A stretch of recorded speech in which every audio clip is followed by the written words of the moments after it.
إلى الله بإذنه وسراجا منيرا.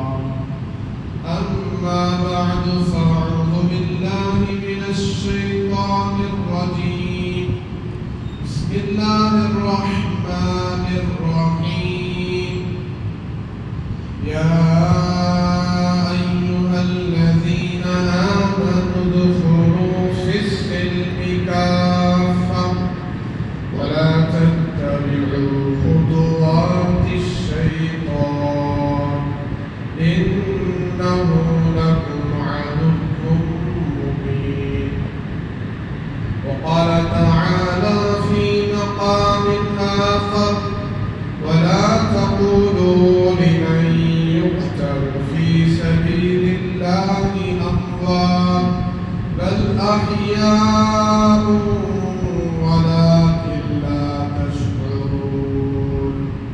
وقال النبي صلى الله عليه وسلم: من حفظ سنتي أكرمه الله بأربع خصال: المحبة في قلوب البررة، والهيبة في قلوب الفجرة، والسعة في الرزق، والثقة في الدين، أو كما قال النبي صلى الله عليه وسلم: رب اشرح لي صدري ويسر لي أمري واحلل عقدة من لساني يفقهوا قولي. سبحانك لا علم لنا إلا ما علمتنا إنك أنت العليم الحكيم. رب زدني علما، رب زدني علما، رب زدني علما. اللهم صل على سيدنا مولانا محمد في أول كلامنا. اللهم بارك على سيدنا مولانا محمد في أوسط كلامنا. اللهم صل على سيدنا مولانا محمد في آخر كلامنا. تمام تعریفیں اس پاک پروردگار عالم کے لیے ہیں جس نے اس کائنات کو اپنی قدرت سے اپنے لفظ کن سے پیدا فرمایا، اور وہی اس کائنات کا اکیلا تنہا حقیقی بادشاہ ہے جس کی بادشاہت ہمیشہ سے ہے، ہمیشہ رہے. اور درود و سلام ہو اس پاک نبی اور پاک رسول پر جس نبی کو اللہ تبارک و تعالی نے اس امت کا آخری نبی بنایا، اس کائنات کا آخری نبی بنایا، جس کے صدقے میں اس کائنات کو پیدا فرمایا. اس پاک نبی کا مقام و مرتبہ معراج. بزرگان محترم، عزیز ساتھیوں، ملت کے عزیز نوجوانوں، آج یکم محرم الحرام یعنی محرم الحرام کی پہلی تاریخ ہے، اور آج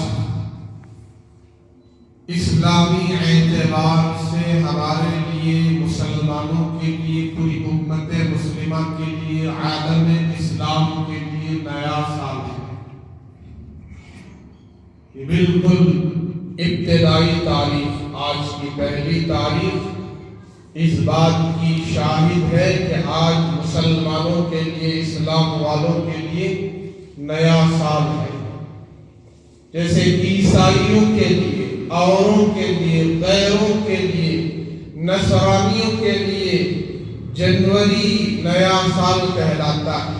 ایک تاریخ جنوری کو وہ نیا سال مناتے ہیں، اور ہم مسلمان، ایمان والے، یقین والے، اسلام والے یکم محرم الحرام کو نیا سال مانتے ہیں، سال کی ابتدا مانتے ہیں، سال کی تاریخ کی شروعات مانتے ہیں. اور آپ دیگر اقوام میں دیکھیے کہ کہ جنوری 1 تاریخ کو نیا سال منانے والے وہ خوشیاں اس اعتبار سے مناتے ہیں کہ ان کی خوشیاں عیاشیوں پر ملی ہوئی ہیں، مشتمل ہیں۔ ان کی خوشیاں ناچنے گانے پر ملی ہوئی ہیں۔ ان کی خوشیاں بدکاریاں، نافرمانیاں، گناہگاریاں، زناکاریاں اور بہت زیادہ اپنے سرمایہ کو ختم کرنے اور ضائع کرنے میں ملی ہوئی ہیں۔ لیکن جب اسلامی نیا سال شروع ہوتا ہے، اسلامی اعتبار سے محرم الحرام کی پہلی تاریخ آتی ہے، تو سب سے پہلی تاریخ ہی اس امت کے سب سے بڑے صحابی، سب سے بڑے مجاہد اور سب سے بڑے ایمان کے اعتبار سے بلند و مقام رکھنے والے حضرت سیدنا ابو بکر صدیق رضی اللہ تعالی عنہ کے بعد دوسرے خلیفہ، دوسرے امیر المومنین، عالم اسلام کے امیر، 22 لاکھ مربع میل پر حکومت کرنے والے عمر بن خطاب رضی اللہ تعالی عنہ کی آج شہادت کا دن ہے۔ آج ہی کا دن ہے جس دن 22 لاکھ مربع میل پر سلطنت کرنے والا، حکومت کرنے والا، بادشاہت اور خلافت کا منصب کی ذمہ داری ادا کرنے والا امیر المومنین، امت کا رہبر، امت کا واحد سپہ سالار جو امیر تھا، امیر المومنین تھا، شہید کر گیا، شہادت ملی آج ہی کی تاریخ۔ وہ عمر فاروق ہیں جن کے بارے میں سرکار مدینہ حضرت محمد رسول اللہ صلی اللہ علیہ وسلم نے فرمایا، لو کان بعدی نبی لکان عمر، اگر میرے بعد بھی نبوت کا سلسلہ جاری ہوتا، نبوت کا سلسلہ چلتا رہتا میرے بعد، حضور اکرم صلی اللہ علیہ وسلم فرما رہے ہیں جبکہ آپ کے بعد نبوت کا سلسلہ نہیں ہے، آپ آخری نبی ہیں، آخری رسول ہیں۔ قرآن پاک کی مقدس آیت سورہ احزاب کی 22واں پارہ وہ گواہی دے رہی ہے، ما کان محمد ابا احد من رجالکم ولكن رسول اللہ وخاتم النبیین، کہ حضرت محمد صلی اللہ علیہ وسلم تم مردوں میں سے کسی کے باپ نہیں ہیں، یعنی بالغ لڑکوں کے باپ نہیں ہیں، جو بھی اولاد تھی وہ بچپن میں فوت ہو گئی، نابالغ ہونے کی حالت میں انتقال کر گئی، لیکن یاد رکھنا ولیکن رسول اللہ، لیکن وہ اللہ کے رسول ہیں۔ کون؟ حضرت محمد صلی اللہ علیہ وسلم صرف رسول ہی نہیں ہیں، ان کی رسالت پر، ان کی نبوت پر، ان کی پیغمبری پر نبوتوں کا دروازہ بند ہو گیا، نبوت کا سلسلہ ختم ہو گیا۔ یہ جب آ گئے ولیکن رسول اللہ و خاتم النبیین، یہ جب نبی اور رسول بن کر آ گئے، ان کی موجودگی میں بھی، ان کی غیر موجودگی میں بھی، ان کے رہتے ہوئے بھی اور ان کے دنیا سے پردہ فرمانے کے بعد بھی تا قیامت، کب تک بولو؟ قیامت کی صبح تک کوئی نبی، نیا نبی پیدا نہیں ہوگا، کوئی نبی نہیں آئے گا، کوئی پیغمبر رسول کے دنیا میں آنے کی گنجائش ہی نہیں ہے۔ یہ مطلب ہے اس آیت کا، ولیکن رسول اللہ وخاتم النبیین، وخاتم النبیین، آپ کی نبوت کا سیر تمام نبیوں کے نبوت پر پڑ چکا ہے، تمام نبیوں کی نبوت قبول، رسالت قبول، پیغمبری قبول کس کے صدقے میں؟ امام الانبیاء کے صدقے میں، حضرت محمد رسول اللہ کے صدقے میں۔ آپ نبی الانبیاء ہیں، تمام انبیاء آپ کے صدقے میں نبی بنے ہیں، تو آپ کے صدقے میں سب کی رسالت قبول، نبوت قبول، اور آپ آخری نبی، آخری پیغمبر، قیامت کی صبح تک ہمارے آقا جناب محمد رسول اللہ صلی اللہ علیہ وسلم کا یہ آیت اتر کر 1450 سال تقریباً گزر گئے، 1400 سال سے زیادہ زمانہ گزر گیا، آج تک کوئی نیا نبی نہیں آیا، نیا پیغمبر نہیں آیا، کوئی رسول نہیں آیا۔ ہاں، جھوٹے نبی، جھوٹے رسول، بے ایمان، کافر، کذاب، دجال، ملعون تو آئے، جنہوں نے نبوت کا دعویٰ کیا، نبی ہونے کا، رسول ہونے کا دعویٰ کیا، ایسے تو بہت آئے۔ اس لیے کہ خود میرے آقا جناب محمد رسول اللہ صلی اللہ علیہ وسلم نے ہی خود فرمایا ہے کہ میرے بعد 30 جھوٹے نبی پیدا ہوں گے۔ ایک روایت میں 30 یوں پیدا ہوں گے، 30 ہی نہیں، 30 سے زیادہ پیدا ہوں گے۔ وہ سب اس بات کا دعویٰ کریں گے کہ وہ نبی ہیں، انہم یزعمون انہم نبیون، کذابون، دجالون، یہ جھوٹے بھی ہیں، دجال بھی ہیں۔ دجال کیوں کہا؟ اس لیے کہ جب دجال آئے گا تو وہ بھی نبی ہونے کا دعویٰ کرے گا، اس لیے فرمایا جناب رسول اللہ صلی اللہ علیہ وسلم نے۔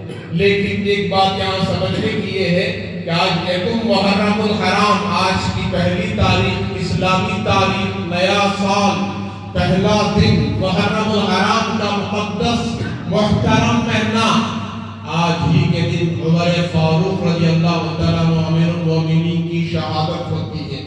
آپ دنیا سے رخصت فرماتے ہیں، آپ شہید ہو جاتے ہیں۔ تو میرے آقا آپ کے بارے میں فرما رہے ہیں لو کان بعدی نبی لکان عمر، میرے بعد اگر نبوت کا سلسلہ باقی رہتا، آپ نے تو مسئلہ سمجھ لیا، سلسلہ باقی نہیں رہے گا تا قیامت۔ حضرت رسول اللہ صلی اللہ علیہ وسلم ہی نبی ہے، رسول ہے، آپ کی نبوت اور رسالت ہے، لیکن اگر اللہ کو باقی رکھنا ہوتا تو میرے بعد اگر کسی کو نبی بناتے تو اللہ تبارک و تعالی عمر فاروق کو نبی بناتا۔ اتنی بڑی فضیلت ہے امیر المومنین عمر بن خطاب رضی اللہ تعالی عنہ۔ اور آگے آئیے، جب اسلامی تاریخ شروع ہوتی ہے، اسلامی مہینہ شروع ہوتا ہے، نیا سال شروع ہوتا ہے، تو تمام عالم اسلام کے ماننے والوں کو ایک پیغام دیتا ہے، حق کا، عدل کا، انصاف کا، سچائی کا، حقیقت کا، کہ اے ایمان والوں، اے مسلمانوں، اے کلمہ گو، دیکھو یہ مہینہ تاریخی مہینہ ہے، اسلامی مہینہ ہے، اسلام کی پہلی تاریخ ہے، نئے سال کی ابتدا ہے۔ آج کی اس تاریخ میں اسلام کا ایک پیغام ہے کہ ہم سب حق کے لیے جیے ہیں اور حق ہی کے لیے دنیا سے جا رہے ہیں، حق ہی کے لیے ہم نے اپنی شہادت کروائی ہے۔ یہ حضرت عمر فاروق کا بھی درس ہے۔ پھر اسی مہینے کے عاشورے میں سیدنا امام حسین رضی اللہ تعالی عنہ کی بھی ان کی حقیقت اور درس ہے، ان کی یہ داستان ہے کہ ہم نے اپنے آپ کو حق کے لیے مٹا دیا، ختم کر دیا۔ تو مسلمانوں کو چاہیے کہ حق کے لیے جیے، حق ہی کے لیے مر جائیں، اور یہ پیغام دے کر گئے کہ دیکھو ہم جب جا رہے ہیں تو حق کے لیے اپنی گردن کٹائی، ساری دنیا ہمیں یاد کر کے قیامت تک روتی رہے گی، قیامت تک روتے رہیں گے، لوگ غم مناتے رہیں گے۔ اس کا مطلب یہ نہیں کہ غم کا اظہار کرنا الگ چیز ہے، منانا الگ چیز ہے. ایک کیا ہوتا ہے دل میں غم اظہار، باپ کا جنازہ رکھا ہوا ہے، ماں کا جنازہ رکھا ہوا ہے، بیٹے کا جنازہ رکھا ہوا ہے، بیٹی کا جنازہ رکھا ہوا ہے. باپ کے دل میں بہت غم، بیٹے کے دل میں بہت غم باپ کے لیے، ماں کے دل میں بیٹی کے لیے بہت غم، بیٹے کے دل میں ماں کے لیے بہت غم. لیکن ہم وہی کام کریں گے اس غم میں بھی جو اللہ کو پسند ہے، ہمارے معبود کو پسند ہے. میرے نبی حضرت محمد رسول اللہ صلی اللہ علیہ وسلم کے 3 بیٹے دنیا سے رخصت ہو گئے بچپن ہی میں. سب سے آزمائش والا دن، باپ پر سب سے خطرناک حال دنیا کے اعتبار سے یہ ہوتا ہے کہ اس کے آنکھوں کے سامنے اس کے بیٹے کا جنازہ اٹھی. اللہ کے نبی حضرت محمد رسول اللہ صلی اللہ علیہ وسلم، آپ حضرت ابراہیم آپ کے بیٹے، حضرت طاہر آپ کے بیٹے، طیب آپ کے بیٹے، یہ دنیا سے رخصت ہو رہے ہیں معصومیت کی حالت میں، بچپن ہی میں، ابھی چھوٹے سے بچے ہیں. اللہ کے نبی فرماتے ہیں دل میں غم ہے، آنکھوں میں آنسو ہیں، لیکن ہم وہی کریں گے جو ہمارے رب کو پسند ہے. آپ نے ماتم نہیں منایا، آپ نے وابلہ نہیں مچایا، آپ نے اپنے سینے پر ٹھوک ٹھوک کر غم نہیں منایا، آپ نے اپنے بالوں کو نہیں نوچا، آپ نے اپنے کپڑوں کو نہیں پھاڑا. آپ ہی کی برکت سے اسلام سے پہلے جو انتقال کی وجہ سے نوحہ کیا جاتا تھا، چیخ و پکار کی جاتی تھی، رویا اور پیٹا جاتا تھا اور اپنے آپ کو نوچا جاتا تھا، تو آپ کے صدقے میں یہ سب ختم ہوا.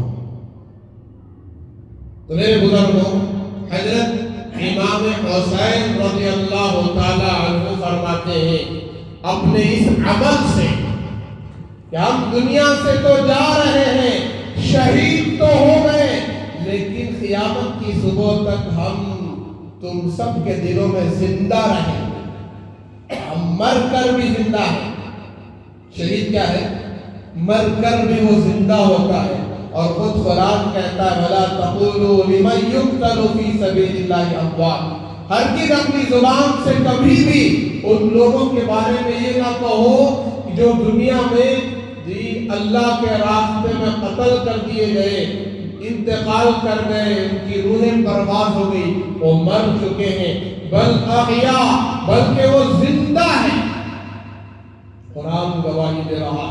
حضرت حسین آج بھی زندہ ہیں، کل بھی زندہ تھے، قیامت کی صبح تک تمام عالم اسلام کے دلوں میں اس کائنات کے دل میں زندہ رہیں گے. یہ حق کا پیغام محرم الحرام کی تاریخ دیتی. ایک طرف حضرت عمر فاروق کے فضائل، دوسری طرف حضرت امام حسین کے فضائل. اللہ کے نبی علیہ السلام نے 3 باتیں ارشاد فرمائی. کتنی باتیں؟ 3 باتیں. میری تمنا ہے، میری تڑپ ہے. 3 باتیں کہ میں اس دنیا میں اللہ کے راستے میں چلتا رہوں، پھرتا رہوں، اپنی جان اور مال کو اس راستے میں لگاؤں اور اللہ کے راستے میں دین کی اشاعت کے لیے لڑتا رہوں اور شہید ہو جاؤں. کفار کے مقابلے میں، مشرکین کے مقابلے میں لڑتا رہوں اور شہید ہو جاؤں. یہ ایک بار فرمایا. پھر دوسری بار فرمایا کہ میں اللہ کے راستے میں جاؤں، لڑتا رہوں، شہید ہو جاؤں. پھر تیسری بار فرمایا میں اللہ کے راستے میں جاؤں، لڑتا رہوں، شہید ہو جاؤں. ایک طرف آپ کے ایسے اخلاق، آپ کے کردار، آپ نے دشمنوں کو بھی معاف کر دیا، آپ کو ستانے والوں کو، تکلیف دینے والوں کو، آپ کے راستے میں کانٹے بچھانے والوں کو، آپ پر پتھر برسانے والوں کو آپ نے معاف کیا. لیکن جب حق کی بات، اسلام کی بات، شریعت کی بات، اللہ کی طرف سے حکم آیا اسلام کو بچانے کے لیے، اللہ کے راستے میں جہاد کو، اللہ کے راستے میں قربانی کو، تو میرے آقا جناب رسول اللہ صلی اللہ علیہ وسلم نے جو اسلام کو مٹانے آئے تھے، ختم کرنے آئے تھے، جان اور مال کو ختم کرنے آئے تھے، پھر ان کے مقابلے میں آپ نے جہاد کیا۔ آپ کی تمنا تھی کہ 3 بار نہیں، روایت میں لکھا 7 بار آپ نے فرمایا، ایک روایت میں 10 مرتبہ فرمایا کہ میں اللہ کے راستے میں جاؤں، شہید ہوں گا۔ سب سے مقدس جان، پاکیزہ جان میرے آقا جناب رسول اللہ صلی اللہ علیہ وسلم فرما رہے ہیں، لیکن میرے بزرگوں، اللہ کے نبی علیہ السلام شہید نہیں ہوئے۔ تمنا تو آپ نے کی، شہید نہیں ہوئے۔ اور دوسری بات فرمایا اللہ کے نبی علیہ السلام نے کہ میرا لایا ہوا مشن، میرا لایا ہوا پیغام، انسانیت کے لیے جو میں نے پیغام پہنچایا ہے، میں نے شرک سے روکا ہے، کفر سے روکا ہے، لوگوں کو اسلام کی طرف، دین کی طرف، شریعت کی طرف، ایک اکیلے اللہ کی طرف بلایا ہے۔ یہ میرا پیغام ساری دنیا میں پہنچ جائے، یہ میرا مشن ہے، یہ میرا مقصد ہے کہ میرے نبی پاک صلی اللہ علیہ وسلم نے دنیا میں آ کر اس کائنات کے پیدا کرنے والے خالق و مالک کی پہچان کروایا۔ تو آپ فرماتے ہیں کہ جو دین، جو شریعت، جو پاکیزہ طریقے جناب رسول اللہ صلی اللہ علیہ وسلم پر اتارے گئے، یہ مشن اللہ کے نبی کا ساری دنیا میں پھیل جائے، یہ آپ کی تمنا تڑپ تھی، اللہ نے اس کو بھی پورا کروایا۔ پہلی چیز جو آپ کی جو تمنا تڑپ تھی، شہادت کی خواہش تھی، اللہ نے اس کو بھی پورا کروایا۔ کیسے کیا میں عرض کر دیتا ہوں۔ پھر تیسری چیز فرمایا، میرے اہل بیت اور میرے گھرانے کی زندگی، میرے بیوی بچوں کی زندگی، میرے گھر کے اندر رہنے والی زندگی، میرا جو سلوک اپنے بیویوں کے ساتھ، بچوں کے ساتھ ہوتا ہے، گھر کے اندر کی زندگی جسے حسن معاشرت کہتے ہیں، یہ زندگی بھی پوری انسانیت پہ پھیل جائے۔ کتنی چیزیں ہو گئی؟ 3 چیزیں۔ پہلی چیز، میرے آقا رسول اللہ صلی اللہ علیہ وسلم کی تڑپ، تمنا، شہادت کی، اللہ نے اس خواہش کو اللہ کے پاک نبی، سچے نبی حضرت رسول اللہ صلی اللہ علیہ وسلم کا جو گھرانہ ہے، آل رسول سے کروایا۔ اللہ کے نبی کا سارا گھرانہ آل رسول، امام حسین، حضرت حسن اور حضرت حسین کی اولاد، حضرت علی کی اولاد، اہل بیت، اللہ نے آپ کے آل کے ذریعے سے اس خواہش کو پورا فرمایا۔ کربلا کے میدان میں سب شہید ہو گئے۔ کون بھائی؟ آل رسول، کائنات کا مقدس مجمع، قیمتی مجمع، سب سے پاکیزہ مجمع آل رسول۔ امام حسین کے فضائل روایت میں لکھا ہے کہ حضرت حسن رضی اللہ تعالیٰ عنہ، حضرت حسین رضی اللہ تعالیٰ عنہ، یہ دونوں نواسہ رسول، اللہ کے نبی حضرت محمد رسول اللہ صلی اللہ علیہ وسلم کبھی ان نواسوں کو پیار کرتے، کبھی بوسہ دیتے، کبھی چومتے، کبھی لکھا ہے آپ کے جسم کو سونگتے، آپ کے جسم کو سونگتے۔ دونوں نواسوں کو پیار تو کرنا سمجھ میں آتا ہے کہ ہر نانا اپنے نواسوں کو چومتا ہے، ہر دادا اپنے پوتوں کو چومتا ہے، ہر باپ اپنے بچوں سے پیار کرتا ہی ہے، لیکن سونگنے کا کیا مطلب ہے؟ مفسرین نے لکھا ہے کہ حضرت حسن، حضرت حسین رضی اللہ تعالیٰ عنہ کے جسم مبارک سے خدا کی عزت و جلالت کی قسم جنت کی خوشبو آتی تھی۔ کس کی خوشبو؟ جنت کی خوشبو آتی تھی۔ یہ وہ نواسہ رسول ہے۔ آپ نے فرمایا یہ میرے 2 نواسے جنت کے پھول ہیں۔ ایک مرتبہ فرمایا سیدہ شباب اہل الجنہ الحسن والحسین رضی اللہ تعالی عنہما، کہ میرا یہ نواسہ حسن، میرا یہ نواسہ حسین، یہ دونوں نواسے جنت کے جوانوں کے سردار ہوں گے، جنتی جوانوں کے سردار ہوں گے۔ اور آگے فرمایا حضرت حسن کے بارے میں، حضرت حسین کے بارے میں، یہ میرا نواسہ حسن، اس کی برکت سے آپس میں خون ریزی ختم ہو جائے گی، امت کے درمیان صلح کر دے گا، حکومت کو چھوڑ دے گا، بادشاہت کو ترک کر دے گا، مسلمانوں کے درمیان صلح کرا دے گا اور خون ریزی ہونے سے بچا دے گا۔ کس کے فضائل ہیں؟ حضرت حسن کے اور حضرت حسین کے بارے میں تو فضائل ہی فضائل۔ کربلا کا وہ واقعہ، کربلا کا وہ میدان، میں آئندہ جمعہ بھی اس کی تفصیل عرض کروں گا کہ کربلا کا میدان، کربلا کا جو واقعہ ہے، اس واقعے کی تفصیل اور اس کا پس منظر جناب محمد رسول اللہ صلی اللہ علیہ وسلم کو جبریل امین کے ذریعے سے بتا دیا گیا۔ ایک کربلا کی مٹی میں، کربلا کے خاک میں، خون میں لپٹ ہو گیا ہے، تڑپ رہا، سجدے کی حالت میں گردن جس کی کاٹی جائے، وہ کون؟ نواسے رسول امام حسین رضی اللہ تعالی عنہ۔ اللہ کے نبی علیہ السلام کبھی ان کو کاندھوں پر سوار کرتے، کبھی پیٹھ پر سوار کرتے، آپ سواری بن جاتے، ان کو سوار بنا لیا۔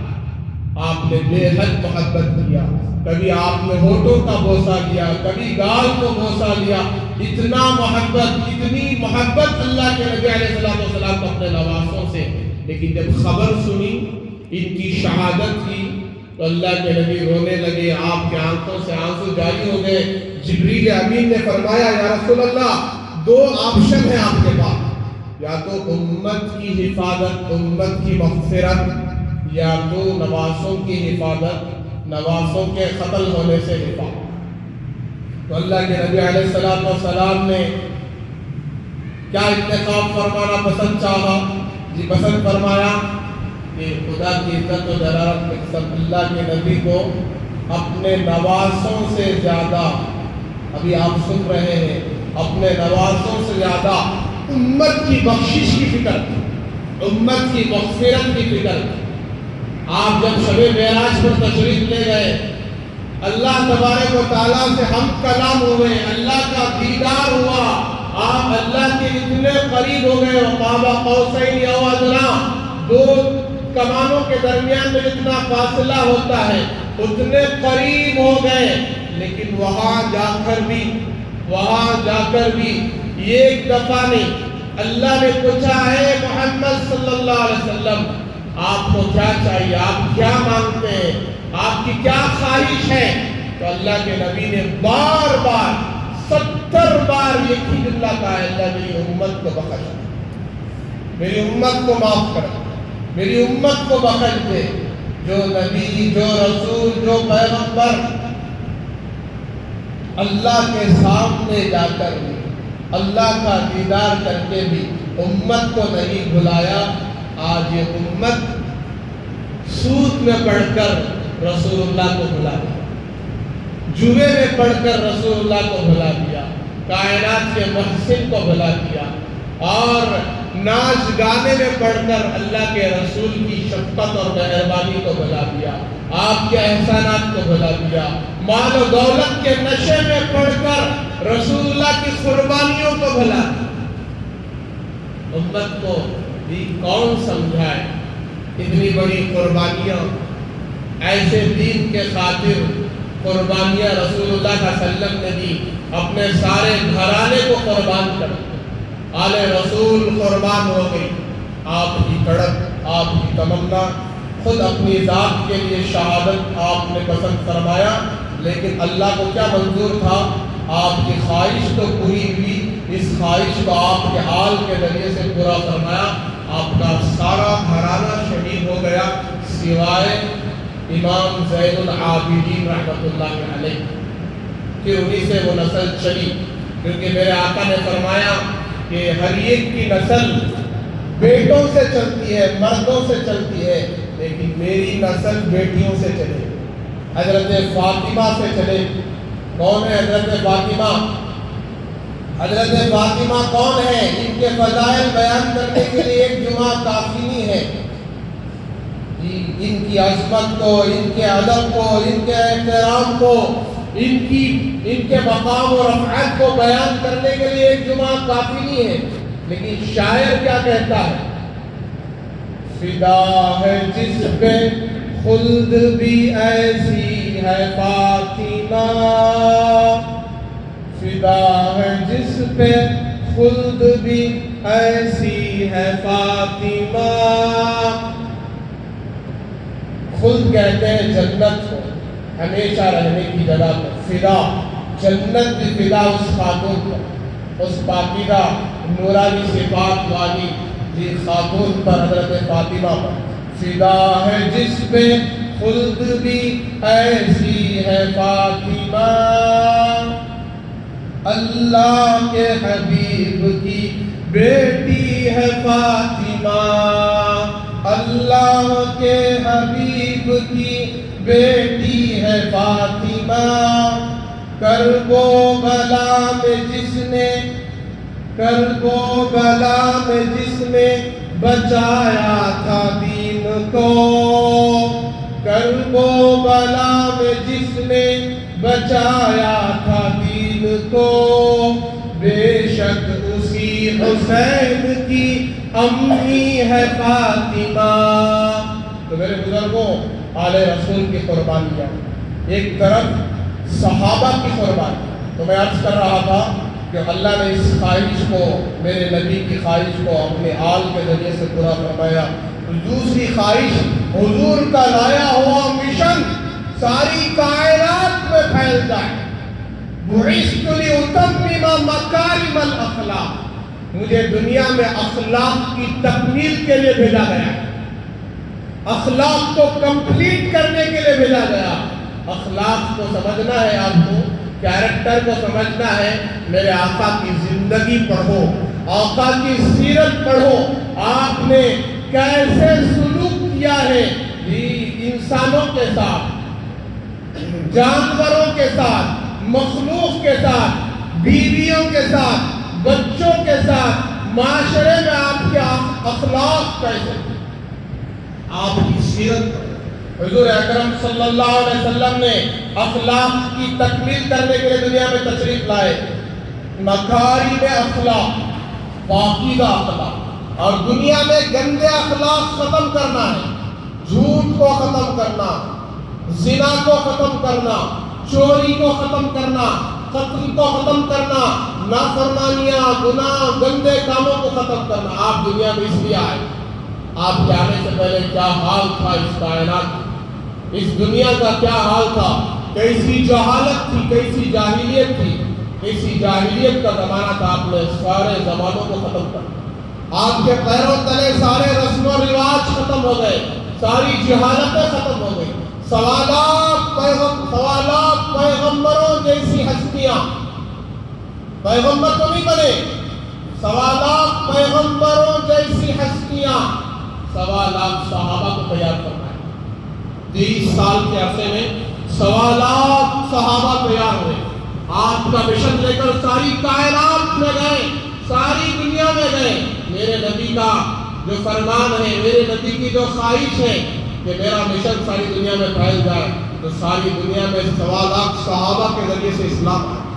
کہاں عرب، کہاں یہ ہمارا ملک ہندوستان، کون آئے گا ہندوستان میں؟ حضرات صحابہ کرام، یہ حضور کے صحابہ بلا واسطہ حضور سے انہوں نے دین سیکھا ہے، شریعت سیکھی ہے، ان کی تربیت حضور کے ہاتھوں ہوئی ہے، حضور کی صحبت میں یہ نیک بنے ہیں، متقی بنے ہیں، پرہیزگار بنے ہیں، مومن بنے ہیں، اور ان کے لیے سرٹیفکیٹ ہی سرٹیفکیٹ۔ ایک طرف آپ اہل بیت کی محبت میں بھی جو حضرات صحابہ اکرام کے بارے میں کام و تشمیع کرتے ہیں، صحابہ اکرام کو نعوذ باللہ گالیاں دیتے ہیں، صحابہ اکرام کو کافر کہتے ہیں، نعوذ باللہ من ذالک، یہ سوالات صحابہ حضور کے عکسی ہیں، حضور کے عکسی ہیں، حضور کے محافظ ہیں، محافظ دین ہیں، یہ دین کو پہنچانے والے ہیں، شریعت کو پہنچانے والے ہیں۔ 6666 آیتوں کو، قرآن کو، احادیث کو، حضور کی سیرت کو، حضور کی سنت کو، حضور کے طریقوں کو پہنچانے والے ہیں، آخرت کی زندگی کے پیغامات پہنچانے والے ہیں۔ یہ حضرات صحابہ کرام مقدس بن، میرے بزرگوں، سوالات صحابہ بھی جنتی ہیں. قُلْ لَوْ وَعَدَ اللَّهُ الْحُسْنَى، سب کے لیے جنت کا وعدہ ہے. ایک صحابی بھی دوزخ میں نہیں جائیں گے، لیکن ایک گروہ، ایک طبقہ 5 حضرات کے علاوہ سب صحابہ کو کافر کہتا ہے. نعوذ باللہ من ذالک. حضرات صحابہ اکرام کے بارے میں قرآن کہہ رہا ہے اولئک الذین اولئک المؤمنون حقا، یہ سب کے سب تمام کے تمام مومن ہیں. اور ایک گروہ کہتا ہے کافر. تو آپ قرآن کی بات مانیں گے یا لوگوں کی بات مانیں گے؟ تو میرے بزرگوں، یہ صحابہ اکرام کی قربانیاں. اتنا ہی نہیں، یہ کامیاب لوگ ہیں. اولئک هم الفائزون، اولئک هم المفلحون، اولئک هم الراشدون. یہ صحابہ کامیاب لوگ ہیں، جنتی لوگ ہیں. تو میرے نبی پاک صلی اللہ علیہ وسلم کی جو خواہش تھی اللہ نے پورا فرمایا. آپ کے صحابہ کے ذریعے سے آپ کا لایا ہوا مشن یہاں تک پہنچا جہاں تک سورج کی کرنیں جاتی ہیں، سورج کی روشنی پہنچتی ہے، وہاں تک اللہ کے نبی کا دین صحابہ نے پہنچایا.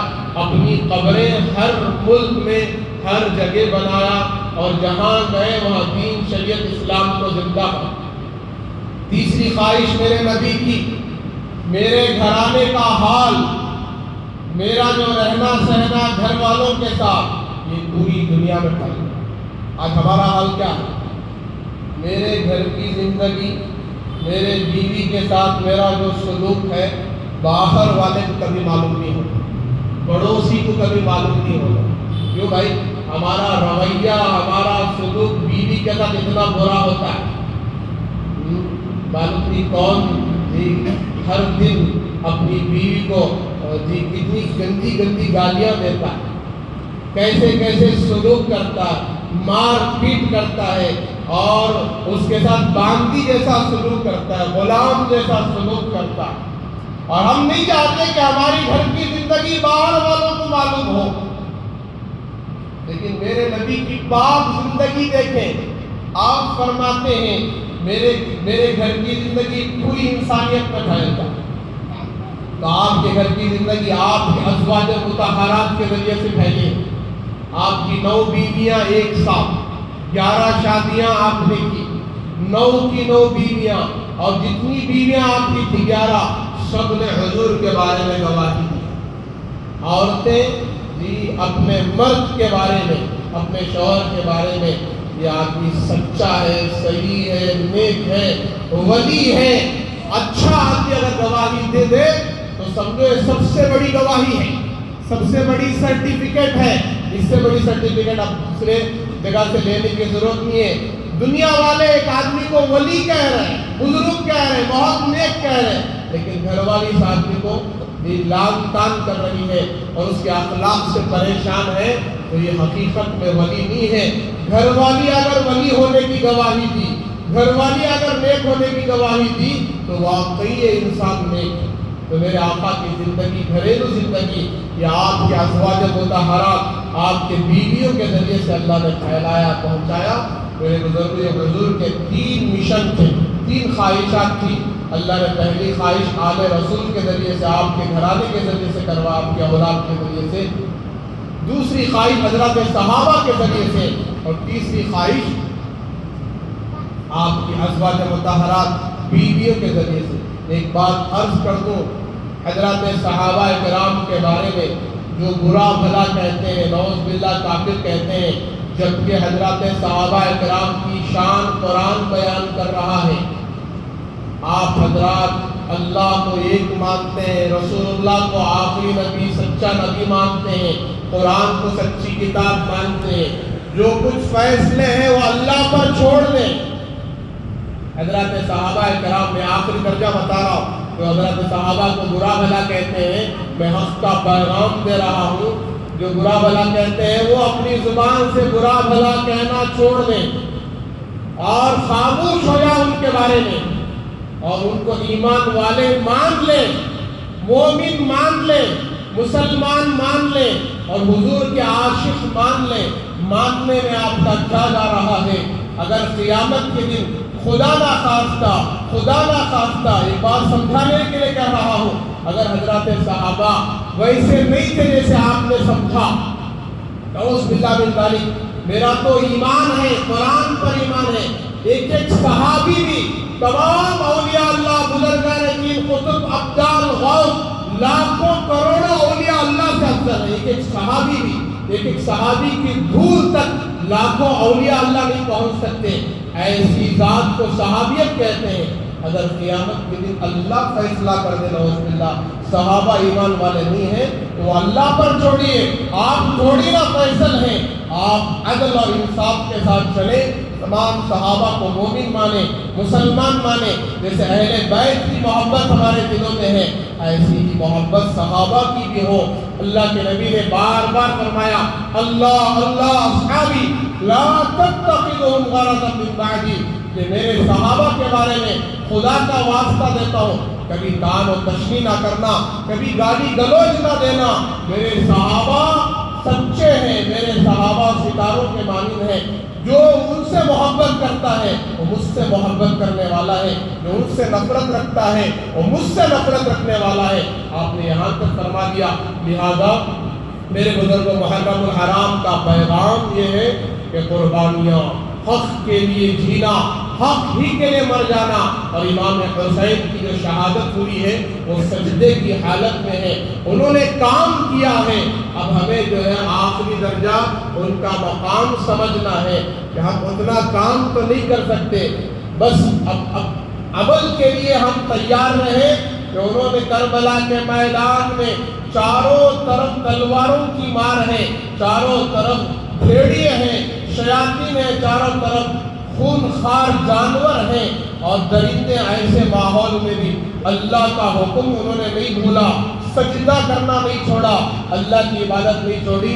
تو ہم حسینی ہیں اور امام حسین کو ماننے والے، اہل بیت کو ماننے والے، حضرات صحابہ کو ماننے والے، اللہ اور اس کے رسول کو ماننے والے، دین اور شریعت کو ماننے والے، ہم کم سے کم ان پنکھوں کے نیچے اس خالین کے اوپر 5 وقت کی نماز صرف 10 منٹ کے لیے ادا کرنا کیا مشکل ہے، کیا بڑی بات ہے۔ میرے بزرگوں، اگر یہ بھی ہم سے نہیں ہو سکا تو ہم سے زیادہ بد نصیب، بدبخت، ذلیل قوم رہتی دنیا تک کوئی نہیں آئی کہ ایمان والے ہونے کے باوجود، مسلمان ہونے کے باوجود، کلمے والے ہونے کے باوجود جمعہ کی اذان کا تو اثر ہوا ہے ہمیں، عصر کی اذان کا اثر کیوں نہیں ہوتا؟ مغرب کی اذان کا اثر کیوں نہیں ہوتا؟ عشاء کی اذان کا اثر کیوں نہیں ہوتا؟ فجر کی اذان کا اثر کیوں نہیں ہوتا؟ فجر چھوٹی، ظہر میں بھی احساس پیدا نہیں ہوا، ظہر چھوٹی، عصر میں بھی احساس پیدا نہیں ہوا، مغرب چھوٹی، عشاء میں بھی احساس پیدا نہیں ہوا۔ تو ہم کیسے مسلمان، کیسے ایمان والے ہیں، کیسے کلمے والے ہیں؟ اپنے ایمان کو ٹٹولنے کی ضرورت ہے، اپنے ایمان کو جگانے کی ضرورت ہے، اپنے اندر غیرت کو پیدا کرنے کی ضرورت ہے۔ ہماری زندگی میں حرام آ چکا ہے، حرام داخل ہو چکا ہے، پھر بھی احساس نہیں ہے، تو پھر ایمان کہاں باقی ہے، کہاں بچا ہے؟ لہذا غور و فکر کرنے کی ضرورت ہے۔ یہی پیغام محرم الحرام دے رہا ہے۔ آئندہ انشاءاللہ محرم الحرام کے اور جو پیغامات ہیں اس کی تفصیل عرض کیا جائے گا، اور ہمارا مستقل عنوان